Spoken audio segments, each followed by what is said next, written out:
যুদ্ধ শুধু সীমান্তে নয়, চলছে আড়ালে ছায়ায় শহরের গভীরে। একদিকে একের পর এক ব্যালিস্টিক মিসাইল ছুড়ে ইসরায়েলকে কোণঠাসা করছে ইরান, অন্যদিকে দেশের ভেতরেও গোপনে চলছে আরেকটি যুদ্ধ, গোয়েন্দা যুদ্ধ। তেহরান গোয়েন্দা বাহিনী দাবি করছে টানা 9 দিনের এই সংঘর্ষের মধ্যে এখন পর্যন্ত 54 জন মোসাদ গুপ্তচরকে তারা গ্রেফতার করেছে।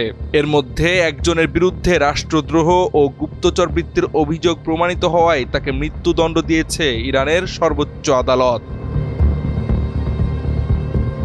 বিশ্বজুড়ে মোসাদকে মনে করা হয় সবচেয়ে ধূর্ত, ভয়ঙ্কর এবং প্রযুক্তি নির্ভর গোয়েন্দা সংস্থা। তারা যেন ছায়ার মতো চলে, নিঃশব্দে, অপ্রতিরোধ্যভাবে। তাই যখন ইরান ঘোষণা করে তারা একসাথে 50 জনের বেশি মোসাদ এজেন্টকে ধরেছে, তখন গোটা বিশ্ব চমকে ওঠে।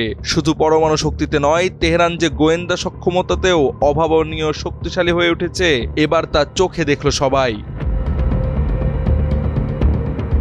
এই গুপ্তচরদের অনেকে যুদ্ধের শুরুতেই ইরানের পরমাণু বিজ্ঞানীদের হত্যা করেছে। শুধু বিজ্ঞানী নয়, হত্যা করা হয়েছে ইরানের সামরিক ও প্রশাসনিক পদের বহু কর্মকর্তাকেও। তখনই সতর্ক হয় তেহরান, গোপনে শুরু হয় অভিযান। ছায়া থেকে ছায়া খুঁজে তারা চিহ্নিত করে মোসাদের ঘাঁটি, গ্রেফতার করতে থাকে একের পর এক শত্রু। আনাদোলু বার্তা সংস্থার এক প্রতিবেদনে বলা হয়েছে, গ্রেপ্তারকৃতরা রাষ্ট্রবিরোধী প্রচারণা, গুজব ছড়ে বিভ্রান্তি তৈরি, সামাজিক স্থিতিশীলতা বিনষ্ট এবং শত্রুপক্ষের হয়ে গোপন তথ্য পাচারের সাথে জড়িত ছিল। শুক্রবার ইরানের খুজেস্তান প্রদেশের প্রসিকিউটর অফিস এক বিবৃতিতে জানিয়েছে, এসব ব্যক্তির বিরুদ্ধে আইনানুগ ব্যবস্থা নেওয়া হচ্ছে। ফার্স নিউজ এজেন্সির বরাতে জানানো হয়, ইরানের নিরাপত্তা সংস্থা নিশ্চিত প্রমাণ পেয়েছে যে গ্রেপ্তারকৃতরা প্রত্যক্ষভাবে মোসাদের সঙ্গে যুক্ত ছিল। কেউ কেউ প্রযুক্তির মাধ্যমে তথ্য পাচার করছিল, কেউ সরাসরি নাশকতা ঘটানোর জন্য নেমেছিল মাঠে।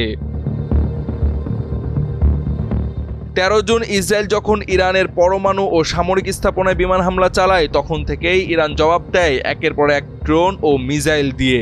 সেই সঙ্গে শুরু হয় দেশব্যাপী অভ্যন্তরীণ শত্রুদের চিহ্নিত করার অভিযান। কারণ যুদ্ধের বাইরে আরেকটা ভয়ঙ্কর যুদ্ধে নামতে হয় ইরানকে মোসাদের ছায়াঘাতকদের সঙ্গে। সেই ছায়াযুদ্ধেই একের পর এক শত্রু ধরা পড়ছে। জাওয়াদ আহমদ, সময়ের আলো।